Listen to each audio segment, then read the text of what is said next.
பிதா, குமாரன், பரிசுத்தாவின் திருப்பெயரில் ஆமீன். இந்த காணொளி இறை வழிபாட்டில் பங்கேற்கின்ற இறைமக்கள் அனைவரையும் ஆண்டவராகிய இயேசு கிறிஸ்துவினுடைய இணையற்ற நாமத்தில் அன்போடு கூட வாழ்த்துகின்றேன், வரவேற்கின்றேன். மீண்டுமாக இந்த ஊடகத்தின் வழியாக இந்த ஓய்வு நாள் ஆராதனையில் பங்கேற்கும்படியாக, ஆண்டவருடைய வசனத்தை நாம் கேட்கும்படியாக தூய ஆவியானவர் நமக்கு அருளி செய்த மாபெரும் தயவுக்காக நாம் ஆண்டவருக்கு நன்றி செலுத்துவோம், ஸ்தோத்திரம் செலுத்துவோம். இந்த ஆராதனைக்கு ஆர்வமாக நாம் தலைகளை வணங்கி ஆராதனையின் ஆசீர்வாதத்திற்காக நாம் ஜெபிப்போம், ஜெபம் பண்ண கடவோம். எங்களை அன்பாய் நேசித்து வழி நடத்துகிற எங்கள் நல்ல பிதாவே, இந்த அருமையான கால வேலைக்காக நாங்கள் நன்றியோடு துதிக்கிறோம், ஸ்தோத்திரிக்கிறோம். மீண்டுமாய் உம்முடைய திருச்சமூகத்தில் உம்முடைய பிள்ளைகளாக்கிய நாங்கள் ஒருங்கிணைந்து ஆராதிக்கும்படியாய், தொழுது கொள்ளும்படியாய், ஸ்தோத்திரிக்கும்படியாய், உம்முடைய திருவசனங்களை கேட்கும்படியான இந்த தருணத்தினை கொடுத்த தயவுக்காக ஸ்தோத்திரம். சூழ்நிலைகள் மாறிப்போனாலும் மாறாத தேவன் எங்களோடும் எங்களுடைய வாழ்வோடும் இணைந்து வருகிற தயவுக்காக ஸ்தோத்திரம். அப்படிப்பட்ட விசுவாசத்தை தொடர்ந்து எங்களுக்குள் ஆழ்மைப்படுத்த வேண்டும் என்று நாங்கள் ஜெபிக்கிறோம். இந்த பரிசுத்த ஆராதனை உம்முடைய திருக்கரத்தில் ஒப்புக் கொடுக்கிறோம். பங்கேற்கின்ற அனைத்து இறைமக்களையும் கடவுள் ஆசீர்வதிப்பீராக. இயேசு கிறிஸ்துவின் மூலம் வேண்டிக் கொள்கிறோம், எங்கள் மகா பரிசுத்தமுள்ள நல்ல பிதாவே, ஆமேன். கடவுளுடைய நாமத்திற்கு மகிமை உண்டாகத்தக்கதாக ஆராதனைக்கு ஆர்வமாக பாமாலையில் 2வது பாமாலையை நாம் பாடக்கடவும். உம்மை துதிக்கிறோம் யாவுக்கும் வல்ல பிதாவே.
நம்முடைய விசுவாசத்தை அறிக்கை செய்யும் பொருட்டு அப்போஸ்தலருடைய விசுவாச பிரமாணத்தை நாம் யாவரும் ஒன்று சேர்ந்து பயபக்தியோடு கூட அறிக்கை செய்ய கடவோம்.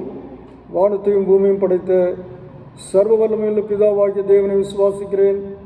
அவருடைய ஒரே குமாரனாகிய நம்முடைய நாதரை இயேசு கிறிஸ்து விசுவாசிக்கிறேன். அவர் பரிசுத்த ஆவியினாலே கன்னிமரியாளத்தில் உட்படுத்தி பிறந்தார். பொந்து பிலாத்தின் காலத்தில் பாடுபட்டு சிலுவையில் அறையுண்டு மரித்து அடக்கம் பண்ணப்பட்டு 3ஆம் நாள் மரித்தோரிடத்திலிருந்து எழுந்திரடினார்.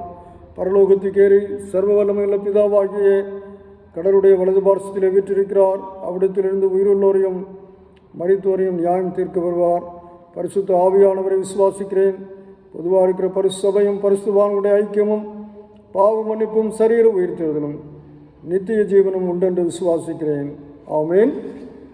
நாம் இப்பொழுது வேதத்திலிருந்து 101ஆம் சங்கீதத்தை நாம் வாசித்து கேட்போம். இரக்கத்தையும் நியாயத்தையும் குறித்து பாடுவேன். கர்த்தாவே, உம்மை கீர்த்தனம் பண்ணுவேன். உத்தமமான வழியிலே விவேகமாய் நடப்பேன். எப்பொழுது என்னிடத்தில் வருவீர்? என் வீட்டிலே உத்தம இருதயத்தோடு நடந்து கொள்வேன். தீங்கான காரியத்தை என் கண்முன் வைக்க மாட்டேன். வழி விலகுகளின் செய்கையை வெறுக்கிறேன், அது என்னை பற்றாது. மாறுபாடான இருதயம் என்னை விட்டு அகல வேண்டும். பொல்லாதவனை அறிய மாட்டேன். பிறனை ரகசியமாய் அவதூறு பண்ணுகிறவனை சங்கரிப்பேன். மேட்டுமை கண்ணனையும் பெருநெஞ்சுள்ளனையும் பொறுக்க மாட்டேன். தேசத்தில் உண்மையானவர்கள் என்னோடு வாசம் பண்ணும்படி என் கண்கள் அவர்கள் மேல் நோக்கமாயிருக்கும். உத்தமமான வழியிலே நடக்கிறவன் என்னை சேவிப்பான். கபடு செய்கிறவன் என் வீட்டுக்குள் இருப்பதில்லை. பொய் சொல்லுகிறவன் என் கண்முன் நிலைப்பதில்லை. அக்கிரக்காமருக்கு ஒருவரும் கர்த்தருடைய நகரத்தில் இராதபடி வேர் அறுப்புண்டு போக தேசத்தில் உள்ள அக்கிரமக்காரர் யாவரையும் அதிகாலமே சங்கரிப்பேன் என்பதே. பிதாவுக்கும் குமாரனுக்கும் பரிசுத்த ஆவிக்கும் மகிமை உண்டாவதாக. ஆதியிலும் இப்பொழுதும் எப்பொழுதும் சதா காலங்களிலும் மகிமை உண்டாவதாக. ஆமேன். ஆண்டவருடைய பரிசுத்த நாமத்திற்கு ஸ்தோத்திரம் உண்டாவதாக. சபையின் அறிவிப்புகளாக தொடர்ந்து நாம் ஒவ்வொரு ஓய்வு நாள்தோறும் இந்த காணொளியின் வழியாக ஆராதனையில் பங்கு பெற்று தேவனுடைய வார்த்தையை நாம் கேட்டு ஆசீர்வாதத்தை பெற்றுக்கொள்ளும்படியான கிருபையை தேவன் நமக்கு அருளி செய்திருக்கிறார். ஆலயம் எப்பொழுது திறக்கப்படும் என்று இன்னும் ஒரு முழுமையான அறிவிப்பு அரசிடமிருந்து நமக்கு கிடைக்கப்பெறவில்லை. ஆகவே எப்பொழுது ஆலயம் திறக்கப்பட வேண்டும் என்று சொல்கிறார்களோ அதிலிருந்து ஆலயங்கள் எல்லா விதமான வழிகாட்டுதலோடு கூட திறக்கப்படும் என்பதை நான் உங்களுக்கு அறிவித்துக் கொள்கிறேன். மாத்திரமல்ல, நீங்கள் உங்களுடைய இல்லங்களிலே தொடர்ந்து குடும்பமாக அமர்ந்து ஜெபிக்க நான் உங்களை அன்போடு கூட கேட்டுக்கொள்கிறேன். இந்த நாட்களிலே அதிக நேரத்தை தேவன் கொடுத்திருக்கிறார். ஆண்டவருடைய பாதத்தில் அமர்ந்து வேதத்தை வாசித்து ஜெபித்து தேவனுடைய வல்லமையை நாம் பெற்றுக்கொள்ள ஆண்டவர் இந்த நாட்களிலே நமக்கு கிருபை செய்யும்படியாக ஆண்டவரிடத்தில் அதிகமாக இணைந்து நிற்க நான் உங்களை அன்போடு கூட கேட்டுக்கொள்கிறேன். தொடர்ந்து நம்முடைய தமிழகத்திலே, இந்தியாவிலே இந்த கொரோனா தொற்றினுடைய விகிதமானது குறைந்து காணப்படுகிறது. குறிப்பாக நேற்றைய தினத்திலே மிகவும் குறைந்து காணப்படுகிறது, நாம் அறிந்திருக்கிறோம். ஆகவே ஆண்டவருக்கு நன்றி செலுத்துவோம். தொடர்ந்து தமிழக அரசு எடுத்து வருகிற எல்லா விதமான முயற்சிகளை கர்த்தர் ஆசீர்வதித்து வழிநடத்தும்படியாய் இயல்பு நிலைக்கு நாம் திரும்பும்படியாக ஆண்டவர் அனுகிரகம் செய்ய தேவனிடத்தில் தொடர்ந்து ஜெபிக்க நான் உங்களை அன்போடு கூட கேட்டுக்கொள்கிறேன். ஆண்டவருடைய பரிசுத்த நாமத்திற்கு ஸ்தோத்திரம் உண்டாவதாக. இந்த நாளிலே ஆண்டவருடைய வார்த்தையை தியானிப்பதற்கு ஆதாரமாக எடுத்துக்கொள்ளப்பட்ட திருமுறை பகுதி திருத்தூதுவராகிய பவுலடிகளார் எழுதிய தெசலோனிக்கருக்கு எழுதிய நிருபம், 1ஆம் நிருபம் 5ஆம் அதிகாரம் 12 முதல் 22 வசனங்கள். 1 தெசலோனிக்கேயர் 5ஆம் அதிகாரம் 12 முதல் 22 வசனங்களை நீங்கள் எடுத்து வைத்துக் கொள்ளும்படி நான் உங்களை அன்போடு கூட கேட்டுக்கொள்கிறேன்.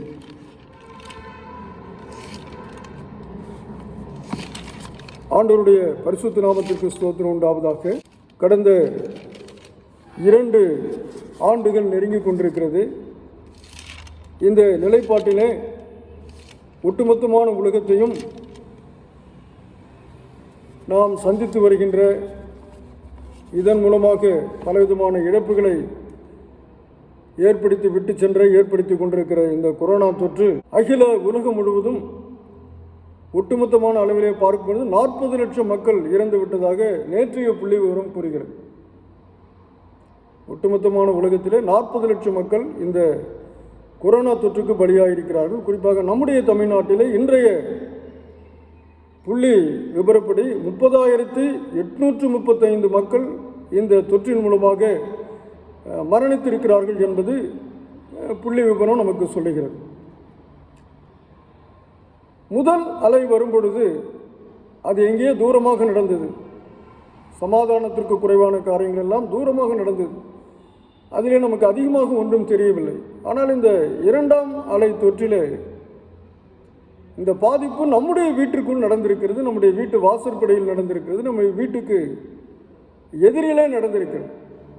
இந்த 2ஆம் அலையினுடைய ஒரு மிகப்பெரிய வேகம் பேசிக்கொண்டிருக்கிற எங்களுடைய இல்லத்திலே என்னுடைய உறவினர், ஒன்றுவிட்ட சகோதரர் இந்த தொற்றின் மூலமாக இறந்து போயிருக்கிறார். என்னோடு கூட படித்த ஆயர் பயிற்சிக்காக படித்த 2 நண்பர்கள், 2 ஆயர்கள் இறந்து போயிருக்கிறார்கள். இப்படி நான் சொல்லிக்கொண்டே போகலாம். அதுபோல் நீங்களும் சொல்லிக்கொண்டு போகலாம். ஆகவே குறிப்பாக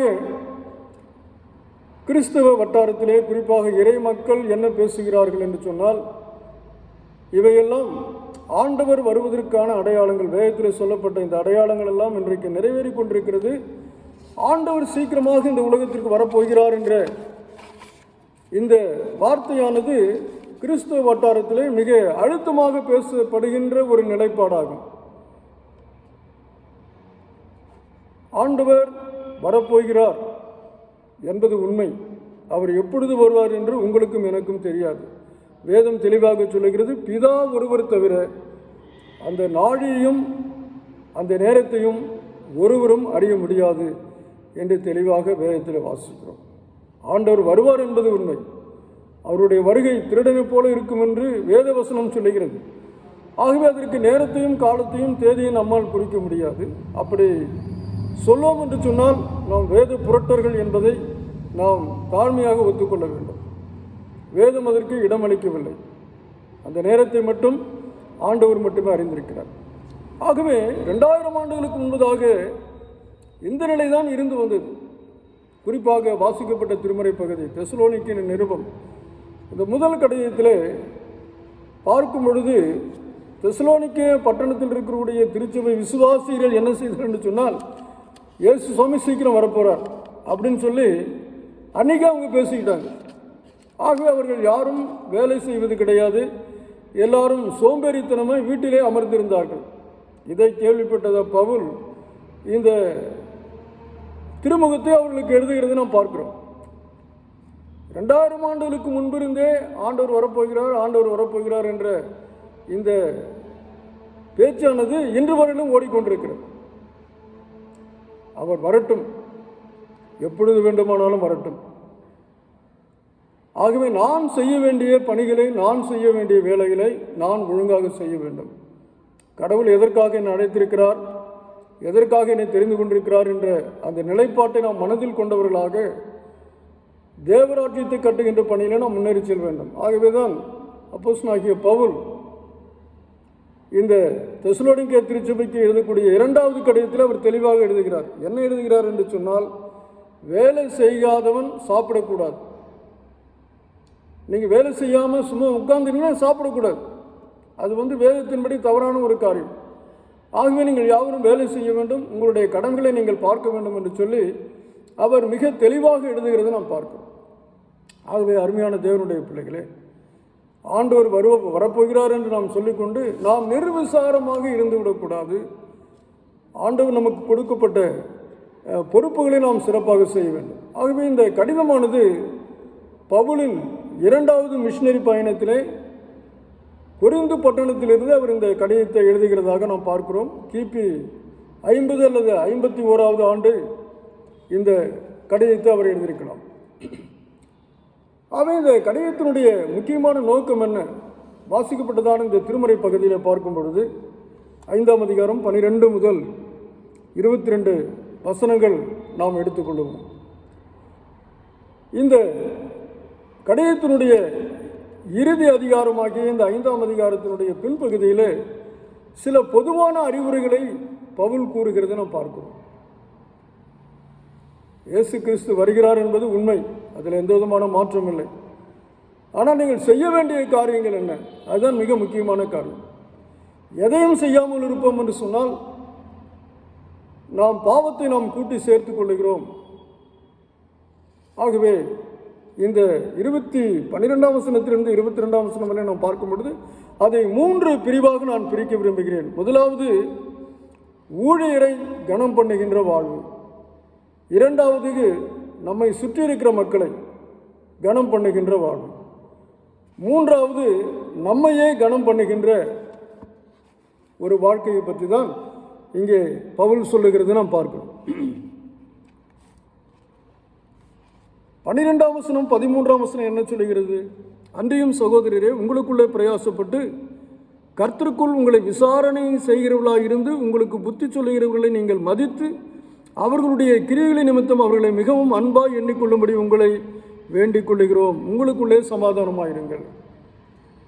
இங்கே பவுல் என்ன எழுதுகிறாருன்னா, கர்த்தருக்குள் உங்களை விசாரித்து உங்களுக்கு புத்தி சொல்லுகிறவர்களை நீங்கள் மதித்து அவர்களிடம் நீங்கள் அன்பாய் நடந்து கொள்ளுங்கள். ஊழியரை கனம் பண்ணக்கூடிய வாழ்வு, இதான் மிக முக்கியமான காரியம்.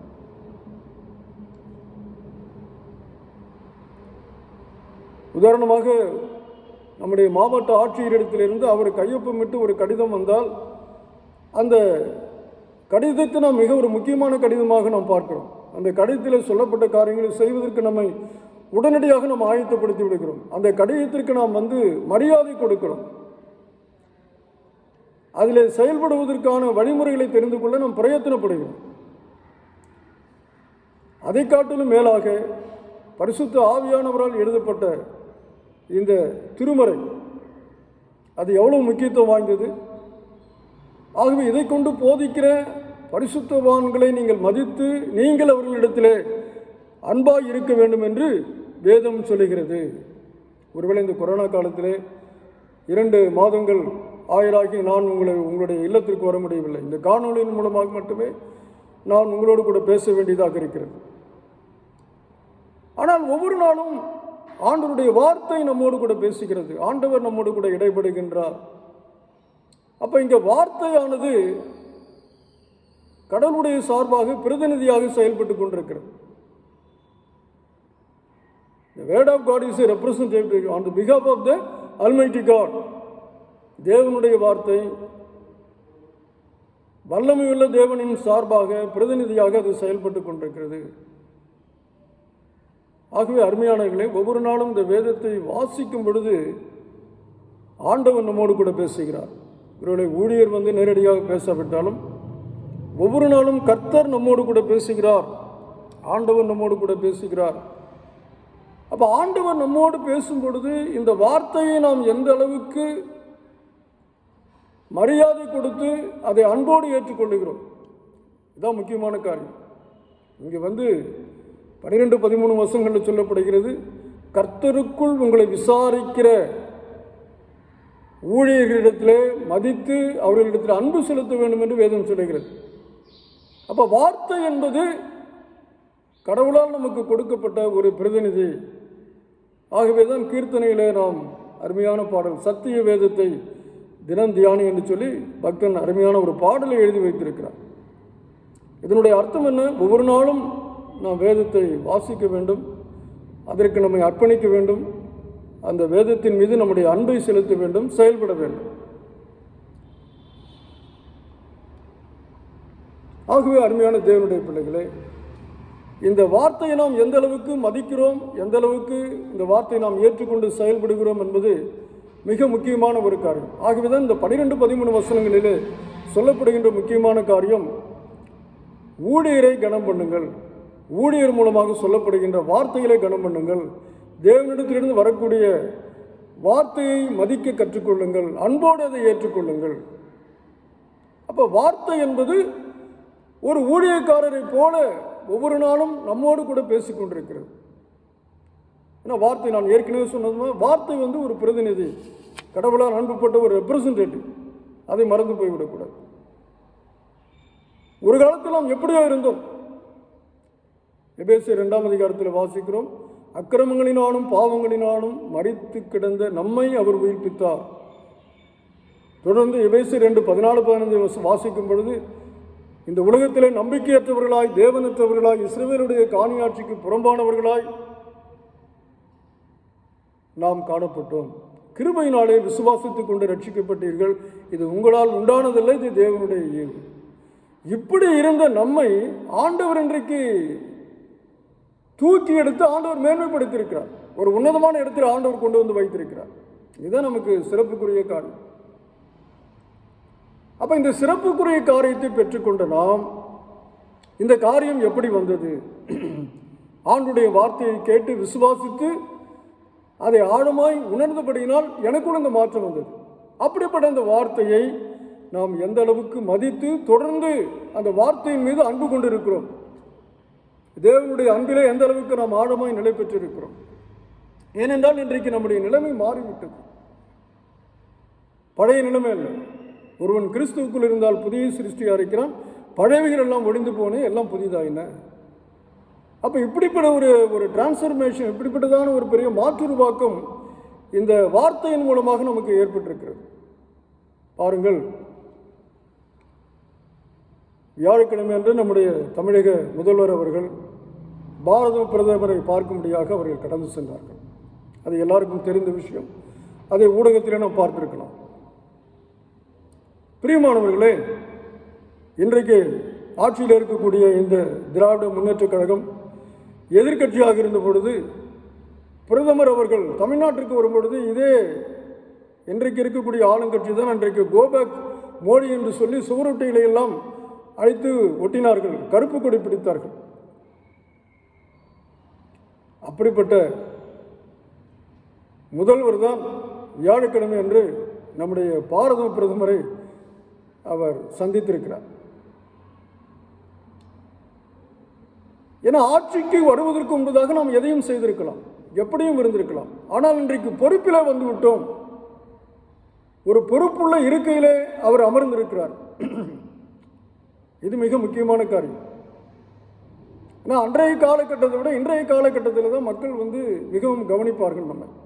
ஆகவே நம்முடைய மரியாதைக்குரிய முதல்வர் அவர்கள் எல்லா விதமான பொறுமையோடு வணக்கத்தோடு அவர் என்று முதல் இந்த இருக்கையை ஏற்றுக்கொண்டாரோ அன்று முதல் இந்த நடப்பு ஆட்சியில் அநேக மாற்றங்கள், எதிர்க்கட்சியினர் புகழ்ந்து பேசக்கூடிய அளவுக்கு அநேக மாற்றங்கள் நடந்து கொண்டிருக்கிறது.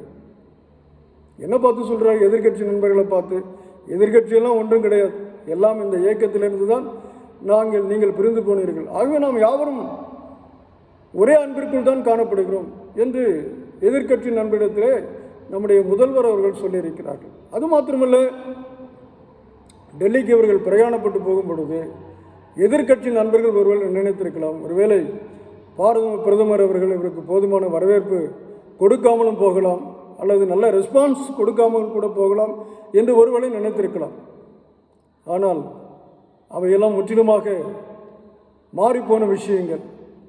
அவர் டெல்லியிலே இறங்கிவிட்ட நிலையிலிருந்து மீண்டும் திரும்பி வருகின்ற நிலைப்பாடு வரையிலும் நமது மரியாதைக்குரிய பாரத பிரதமர் அவர்கள் நமது முதல்வரை அன்போடு விசாரித்து கவனித்து எல்லா விதமான அரசாங்க மரியாதையும் கொடுத்து அவர்களை கவனித்து வழி அனுப்பினார் என்பது நாம் யாவருக்கும் தெரிந்த விஷயம். ஒருவேளை இங்கே இருக்கக்கூடிய எதிர்க்கட்சி நண்பர்கள் ஒருவேளை எதிர்மறையாக நினைத்திருக்கலாம். அம்மையார் ஜெயலலிதா அவர்கள் எப்பொழுதும் தங்கக்கூடிய அந்த இல்லம் அவர்கள் மறைவுக்கு பின்பு அது பூட்டப்பட்டே இருந்தது. ஆனால் இப்பொழுது சென்ற முதல்வர் அவர் தங்குவதற்காக மீண்டுமாக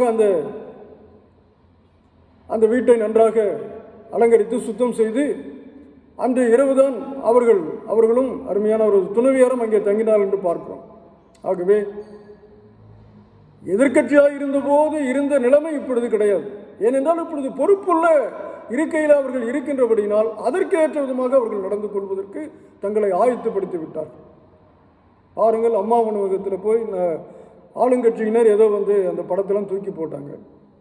ஆனால் இதை அறிந்த முதல்வர் அவர்கள் இருவரையும் கட்சியிலிருந்து நீக்கிவிட்டு அவர்கள் மீது நடவடிக்கை எடுத்தார்.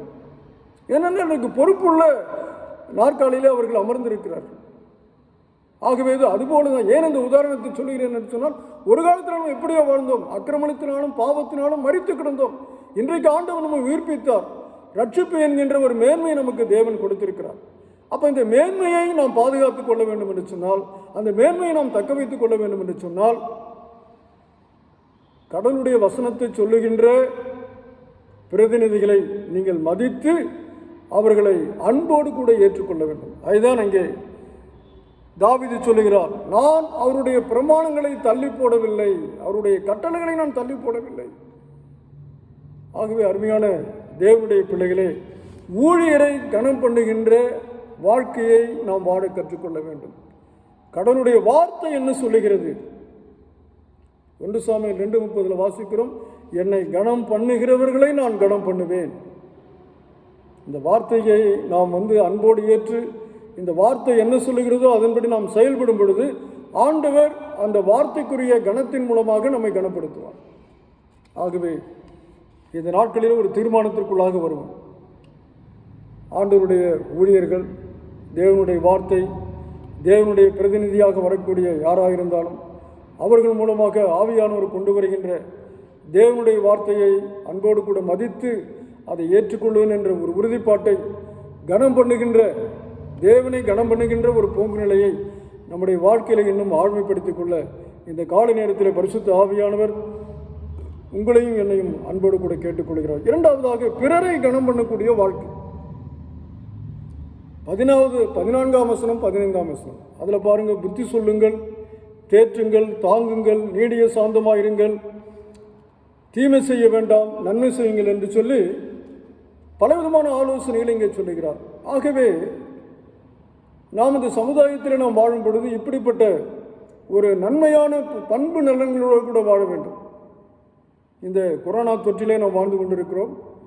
ஆகவே இந்த நேரத்தில் நாம் அனுசரிக்க வேண்டிய இந்த காரியங்கள், புத்தி சொல்லுங்கள்னு சொல்கிறார். யாருக்கு புத்தி சொல்லணும்? இந்த தொற்றின் காலத்திலே வழிகாட்டுதலை பின்பற்றாமல் இருக்கக்கூடிய எந்த நபராக இருந்தாலும் சரி, அவர்களுக்கு நாம் என்ன செய்ய வேண்டும்? புத்தி சொல்ல கடமைப்பட்டிருக்கிறோம். தேற்றுங்கள் என்று சொல்லியிருக்கிறார். இந்த கொரோனா நிமித்தமாக சோர்ந்து போயிருக்கிற மக்கள், பயந்து போயிருக்கிற மக்களை நாம் என்ன செய்ய வேண்டும்? நாம் ஆறுதல் படுத்த வேண்டும், அவர்களை தாங்க வேண்டும். ஒருவேளை பொருளாதாரத்திலே அவர்கள் பின்தங்கி இருந்தால், ஒருவேளை உணவுக்கு அவர்கள் பின்தங்கி இருந்தால், நம்மால் இயன்ற உதவிகளை அவர்களுக்கு செய்ய வேண்டும். இந்த நேரத்தில் நாம் நீடிய சாந்தமாக இருக்க வேண்டும். குடும்பத்திலே, உறவுகள் மத்தியிலே, சமுதாயத்திலே நம்முடைய உணர்வுகளை நாம் என்ன செய்யக்கூடாது? வேகமாக வெளிப்படுத்தி விடக்கூடாது. சாந்தமாக இருக்க வேண்டும் என்று ஆண்டவர் சொல்லுகிறார். தீமை செய்ய வேண்டாம், நன்மை செய்யுங்கள். இது ஆண்டவருடைய பிள்ளைகளுக்கு இருக்கக்கூடிய சிறப்பு குண அதிசயங்கள். இந்த பண்பு நலன்களின் மூலமாக நம்முடைய குடும்பத்தை மட்டுமல்ல, நம்முடைய சமுதாயத்தையும் நாம் கட்ட வேண்டும் என்று ஆண்டவர் நம்மை அன்போடு கூட அழைக்கின்றார். அருமையான தேவனுடைய பிள்ளைகளே, இந்த கொரோனா நாட்களிலே நாம் அறிந்திருக்கிற வண்ணமாக கொரோனா நிதி உதவியானது முதல்வர் அவர்கள் கேட்டபொழுது பல இடங்களிலிருந்து கோடிக்கணக்கான பணத்தை கொண்டு வந்து இந்த உதவிக்காக கொடுத்தார்கள். குறிப்பாக ஒரு சில காரியங்களை சொல்லிவிட்டு நான் கடந்து போக விரும்புகிறேன். நமது முதல்வர் அவர்கள் மேட்டூர் டேமுக்கு சென்றார்கள் அணையை திறப்பதற்காக. அப்பொழுது ஒரு வாலிப சகோதரி, பிஇ படித்த சகோதரி, அவளுக்கு தாய் இல்லை, தகப்பன் மட்டுமே, ஆனால் ஏழை குடும்பத்தில் பிறந்த ஒரு சகோதரி, தன்னுடைய கழுத்தில் இருந்த 2 பவுன் தங்கச்சங்கிலியை ஒரு கவரில் போட்டு அதோடு ஒரு கடிதத்தையும் எழுதி அந்த கவருக்குள் வைத்து முதல்வரிடம் சமர்ப்பித்தார்கள். அந்த கடிதத்தை பார்த்த பின்பு முதல்வர் அவர்கள் கண்கலங்கி விட்டார்.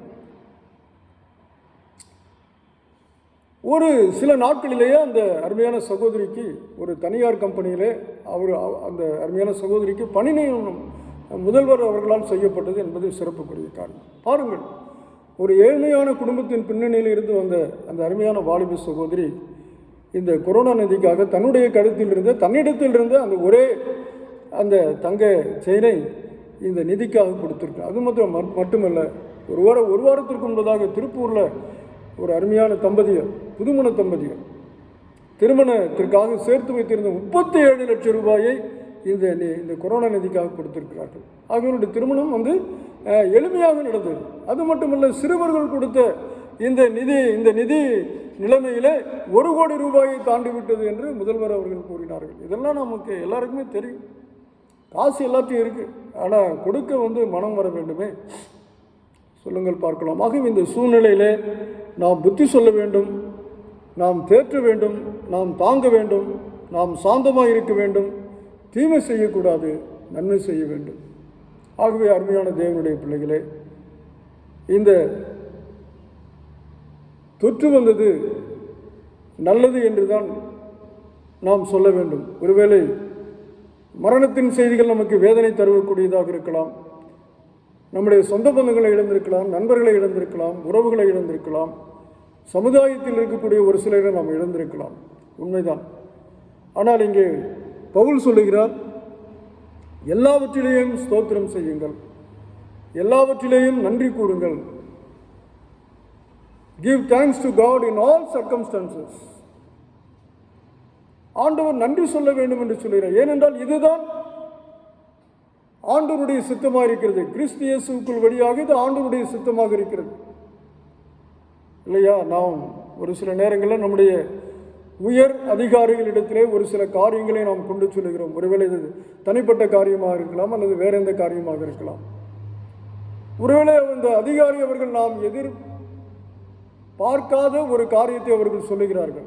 இதை இப்பொழுது செய்ய முடியாது, இது கொஞ்ச நாள் கழித்து பார்க்கலாம், சென்று பாருங்கள் என்று சொல்லும்பொழுது நாம் என்ன சொல்லுகிறோம்? அதற்கு நன்றி என்று தான் சொல்லிவிட்டு வருகிறோம். தேங்க்யூ ஐயா என்று தான் சொல்லிவிட்டு வருகிறோம். நாம் எதிர்பார்த்த காரியம் அங்கே அதிகாரிகளிடத்திலிருந்து வரவில்லை. அவர் என்ன சொல்லுகிறார்? பார்க்கலாம், சென்று பாருங்கள். அதற்கு மாறாக நாம் சொல்லுகின்ற காரியம் என்ன? நன்றி. ஆகவே இந்த நாட்களிலே நாம் அதிகமாக நாம் ஆண்டவருக்கு என்ன செய்ய வேண்டும்? நன்றி சொல்ல வேண்டும். ஏனென்றால் கடவுள் நம்மை இந்த உலகத்தில் உப்பாக இருக்க வேண்டும், ஒளியாக இருக்க வேண்டும் என்று சொல்லியிருக்கிறார். உப்பு எந்த அளவுக்கு உணவிலே மட்டுமல்ல, நம்முடைய சரீரத்திற்கு எந்த அளவுக்கு அது நல்ல பயன்பாட்டை கொண்டு வருகிறது என்பதை நாம் அறிந்திருக்கிறோம். ஒளி எந்த அளவுக்கு நமக்கு சிறப்புடையதாக இருக்கிறது என்பதை நாம் அறிந்திருக்கிறோம். ஆகவே இந்த சமூகத்திலே ஆண்டவர் நம்மை தெரிந்து கொண்டிருக்கிறார். எதற்காக? ஒளியாக உப்பாக ஒளிந்து கரைந்து அநேக மக்களை நீதிக்கு உட்படுத்தக்கூடியவர்களாக நாம் காணப்பட வேண்டும். அதற்காக தான் தேவன் திருச்சபைகளை தேவன் இந்த இடத்தில் வைத்திருக்கிறார். ஆகவே அருமையான தேவனுடைய பிள்ளைகளே, இரண்டாவது நான் சொல்லப்பட்ட விதமாக பிறரை கனம் பண்ணக்கூடிய இந்த வாழ்விலே நம்முடைய பங்களிப்பு சிறப்பாக இருக்க இந்த நாட்களிலே பரிசுத்த ஆவியானவர் நமக்கு உதவி செய்யும்படியாக நாம் ஆண்டவரிடத்தில் வேண்டிக் கொள்ளும். மூன்றாவதாக இறுதியாக நம்மை நாமே கனம் பண்ணக்கூடிய வாழ்க்கை. நம்மை நாமே கனம் பண்ணக்கூடிய வாழ்க்கை. அதுதான் 16ஆம் வசனத்திலிருந்து 22ஆம் வசனம் வரை சொல்லுகிறது. எப்பொழுதும் சந்தோஷமாயிருங்கள், ஜெபம் பண்ணுங்கள், நன்றி கூறுங்கள், ஆவியின் செயல்பாட்டை ஏற்றுக்கொள்ளுங்கள், வார்த்தையை அசட்டை செய்யாதிருங்கள், நலமானதை பற்றி கொள்ளுங்கள், பொல்லாங்காய் தோன்றுகிற எல்லாவற்றையும் விட்டு விலகுங்கள். நமக்கு நாமே நம்மை கனப்படுத்திக் கொள்ளக்கூடிய காரியங்கள் என்ன செய்ய வேண்டுமோ? சந்தோஷமாக இருங்கள் என்று சொல்லுகிறார். 16ஆம் வசனம் அதான் சொல்லும். எப்பொழுதும் சந்தோஷமாக இருங்கள். ஆனால் எப்பொழுதும் சந்தோஷமாக இருக்கிறது இட் இஸ் இம்பாசிபிள். ஆனால் இதே பவுல் எழுதுகிறார் பிலிப்பி திருச்சபைக்கு என்பது அவர் சொல்லுகிறார், கர்த்தருக்குள் எப்பொழுதும் சந்தோஷமாக இருங்கள். நான் மறுபடியும் உங்களுக்கு சொல்லுகிறேன், ஏனென்றால் கர்த்தர் சமீபமாக இருக்கிறார், ஆண்டவர் சமீபமாக இருக்கிறார். ஆகவே நீங்கள் ஒன்றும் கவலைப்பட வேண்டாம். ஆகவே நாம் ஆண்டவருக்குள் இருப்போம் என்று சொன்னால் எப்பொழுதும் சந்தோஷமாக இருக்க முடியும். ஆண்டவருடைய வார்த்தைக்குள் இருப்போம் என்று சொன்னால் எப்பொழுதும் சந்தோஷமாக இருக்க முடியும். ஆனால் ஆண்டவரை விட்டு தூரமாய் போகும் பொழுது நாம் அந்த மனமகிழ்ச்சியை நாம் பெற்றுக்கொள்ள முடியாது. ஆகவே தான் பவுல் இங்கே எழுதுகிறார், நீங்கள் எப்பொழுதும் சந்தோஷமாக இருங்கள். அப்போ சந்தோஷமாக இருந்தால் தான் என்ன செய்ய முடியும்? ஜெபம் பண்ண முடியும்.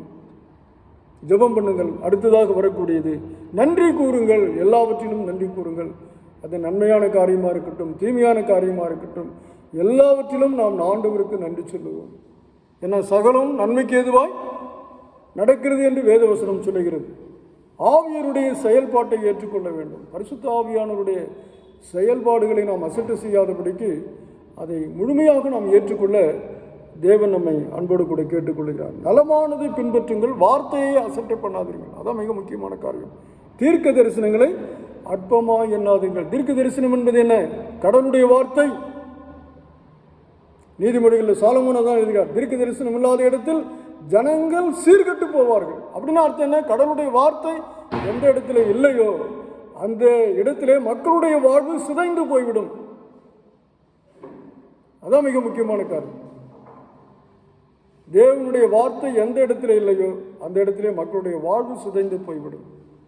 ஆகவே கடவுளுடைய வார்த்தையை நாம் அசட்டை செய்யாதபடிக்கு கடவுளுடைய வார்த்தையை நாம் அன்போடு ஏற்றுக்கொள்ள இந்த நாட்களிலே அழைக்கப்படுகிறோம். ஆகவே இந்த சூழ்நிலையானது நமக்கு நல்ல படிப்பினையை கொண்டு வருகிறது. ஒருவேளை ஒரு பக்கத்திலே பலவிதமான இழப்புகள், அதன் மூலமாக நாம் சந்தித்து கொண்டிருக்கிற பலவிதமான அமைதி குறைவுகள் ஒரு பக்கம் இருந்தாலும் ஆண்டவரை அண்டிப்பிடித்துக் கொள்ள, ஆண்டுடைய வசனத்தோடு கூட நாம் இணைந்து நிற்க பவுலடிகளால் சொல்லப்பட்ட இந்த அறிவுரை நம்முடைய தனிப்பட்ட வாழ்க்கைக்கு அது மிகுந்த பயனுள்ளதாக இருக்கிறது என்பதை நாம் அறிந்திருக்கிறோம். ஆகவே தொடர்ந்து இந்த தேசத்திலே பலவிதமான நிகழ்வுகள் நடக்க காத்து கொண்டிருக்கிறது. 3வது அலை வரப்போகிறது என்று சொல்லுகிறார்கள். அதில் இன்னும் அதிகமான பாதிப்பு இருக்கும் என்று சொல்லுகிறார்கள். எது நடந்தாலும் நடக்கட்டும், ஆண்டவர் வருகிறார் என்பது உறுதி. ஆகவே அந்த வருகைக்கான ஆயத்தங்களை நான் செய்ய வேண்டும். அதற்கு என்னை ஆயத்தப்படுத்த வேண்டும், என்னை சுற்றி இருக்கிற மக்களை ஆயத்தப்படுத்த வேண்டும், உறவுகளை ஆயத்தப்படுத்த வேண்டும், என்னுடைய குடும்பத்தை ஆயத்தப்படுத்த வேண்டும். அதற்கான காரியங்கள் என்ன? இன்றைக்கு சொல்லப்பட்ட இந்த பொதுவான அறிவுரை தான். ஊழியரை கனம் பண்ணுங்கள், ஆண்டுடைய வார்த்தையை கனம் பண்ணுங்கள், நம்மை சுற்றி இருக்கிற உடன்குடிகளை கனம் பண்ணுங்கள், நம்மை நாமே கனப்படுத்திக் கொள்ளும்படியாக நாம் அழைக்கப்படுகின்றோம்.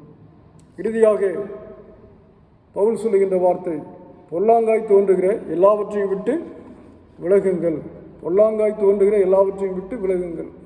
ஆகவேதான் கடவுள் மனிதனை சிறப்புக்குரிய நிலையிலே படுத்தார். 6வது அறிவை, பகுத்தறிவை நமக்கு கொடுத்தார். எது நல்லது எது கெட்டது என்று நமக்கு நன்றாக தெரியும். நாம் பொல்லாங்காய் தோன்றுகிற காரியங்களை விட்டு விலகும் பொழுது அடுத்த வசனம் என்ன சொல்லுகிறது? சமாதானத்தின் தேவன் தாமே உங்களை முற்றிலும் பரிசுத்தமாக்குவார்.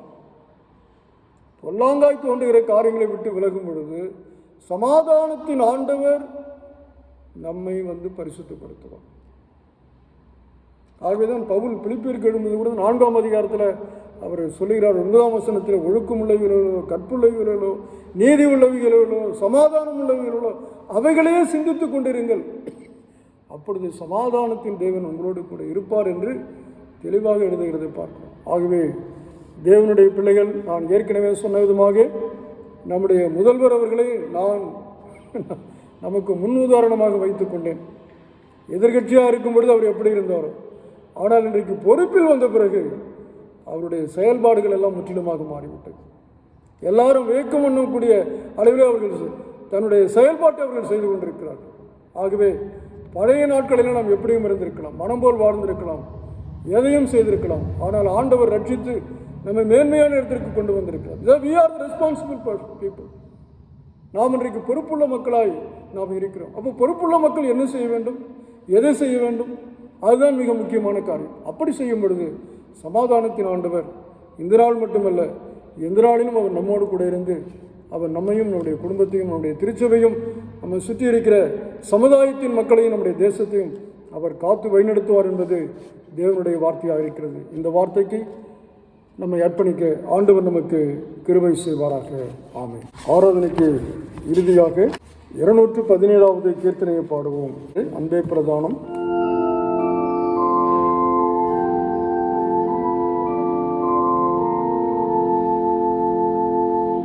அன்பே பிரதானம் சகோதரன் பிரதானம், அன்பே பிரதானம் சகோதரன் பிரதானம், பண்புரு ஞானம் பரம நம்பிக்கை இந்த விசுவாசம் இவைகளில் எல்லாம் வந்த பிரதானம் சகோதரன் பிரதானம்.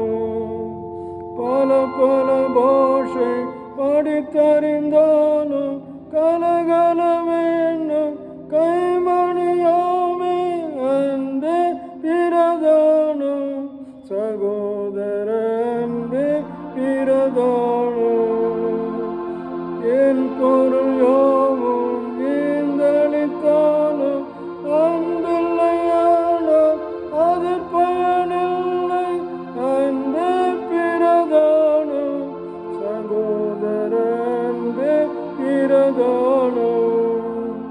சகலமும் தாங்கும் சகலமும் நம்பும் மிகைப்பட வேண்டும் மேன்மை பெற்றோங்கும் அந்த பிரதானம் சகோதரன் பிரதானம். ஜெபம் கடவும். அன்பின் பிதாவே, இந்த அருமையான வேலைக்காக உமக்கு ஸ்தோத்திரம் சுவாமி. நாங்கள் நன்றி சொல்லுகிறோம், உம்மை துதிக்கிறோம், உம்மை வாழ்த்துகிறோம், உம்மை மகிமைப்படுத்துகிறோம். காலை நேரத்திலே உம்முடைய பிள்ளைகளாக்கி நாங்கள் இந்த காணொளி இறை வழிபாட்டின் மூலமாக இந்த வழிபாட்டிலே பங்கேற்கவும், நம்முடைய திருவசனங்களை கேட்கவும் எங்களை ஆயத்தப்படுத்தின தயவுக்காக ஸ்தோத்திரம். இந்த நாளிலே கேட்டு வார்த்தைக்கு எங்களை அர்ப்பணிக்கிறோம். பவுல் இறுதியாக சொல்லப்பட்ட பொதுவான அறிவுரை இன்றைய சூழ்நிலைக்கு ஏற்புடையதாக இருக்கிறது. ஊழியரை கனம் பண்ணுகின்ற வாழ்க்கை. கடவுளுடைய வார்த்தையை நாங்கள் கனம் பண்ண வேண்டும். கடவுளுடைய வார்த்தையை எடுத்து வரக்கூடிய தேவ மக்களை கனம் பண்ண வேண்டும். அவர்களிடத்தில் அன்பு செலுத்த வேண்டும், மதிக்க வேண்டும். எங்களை சுற்றி இருக்கிற மக்களை நாங்கள் கனம் பண்ண வேண்டும். ஏன் எங்களையே நாங்கள் கனம் பண்ண வேண்டும்? அப்படி நாங்கள் வழிநடத்தி செல்லும் பொழுது சமாதானத்தின் தேவன் எங்களை முற்றிலும் பரிசுத்தமாக்குவார். ஆகவேதான் இறுதியிலே பவுல் சொல்லியிருக்கிற விதமாக, பொல்லாங்காய் தோன்றுகிற எல்லாவற்றையும் விட்டு நீங்கள் விலகுங்கள், அப்பொழுது சமாதானத்தின் தேவன் உங்களோடு கூட இருப்பார் என்று வேதவசனம் சொல்லுகிறது. ஆகவே கேட்ட காரியங்களை மனதில் கொண்டு வார்த்தையை கனம் பண்ணக்கூடிய மக்களாய், எங்களை சுற்றி இருக்கிற மக்களை கனம் பண்ணக்கூடிய மக்களாய், எங்களையே நாங்கள் ஒழுங்குபடுத்தி கொள்ளக்கூடிய மக்களாக உங்களுடைய வார்த்தையின் மூலமாக எங்களுக்கு இந்த அருளையும் ஆற்றலையும் தந்திரல வேண்டும் என்று நாங்கள் ஜெபிக்கிறோம். ஸ்தோத்திரிக்கிறோம் சுவாமி. உங்களுடைய திருவார்த்தைக்கு எங்களை ஒப்புக் கொடுக்கிறோம். விசேஷமாக எங்களுடைய தேசத்திற்காக ஜெபிக்கிறோம். ஆண்டவரே, இந்த தொற்றானது குறைந்து வருகிறது. தொடர்ந்து இது முற்றிலுமாக குறைந்த இயல்பு நிலைக்கு திரும்பி வர கர்த்தர் கிருபை பாராட்டும்படியாக நாங்கள் ஜெபிக்கிறோம். மக்கள் யாவரும் வழிகாட்டுதலை பின்பற்றி மிகுந்த கவனமாய் நடந்து கொள்ள கர்த்தர் கிருபை செய்துள்ளோம். ஆண்டவரே, எப்பொழுது அரசு சொல்லுகிறதோ அப்பொழுது ஆலயங்களை திறந்து நாங்கள் இறை மக்களாக கூடி வந்து நாங்கள் ஆராதிக்க எங்களுக்கு அந்த நேரத்தையும் காலத்தையும் ஆண்டவர் கூட்டி தர வேண்டும் என்று நாங்கள் ஜெபிக்கின்றோம். ஸ்தோத்திரிக்கிறோம். கடவுளுடைய சமாதானம் தொடர்ந்து எங்களோடு கூட எப்பொழுது நிலைத்திருக்கட்டும்.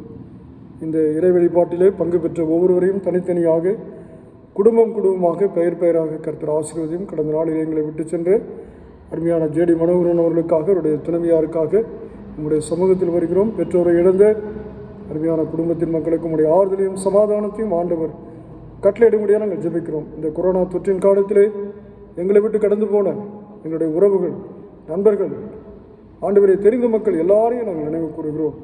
அந்தந்த குடும்பங்களுக்கு சமாதானத்தை ஆண்டவர் பரத்திலிருந்து கட்டளையிடும்படியாக நாங்கள் ஜெபிக்கிறோம்.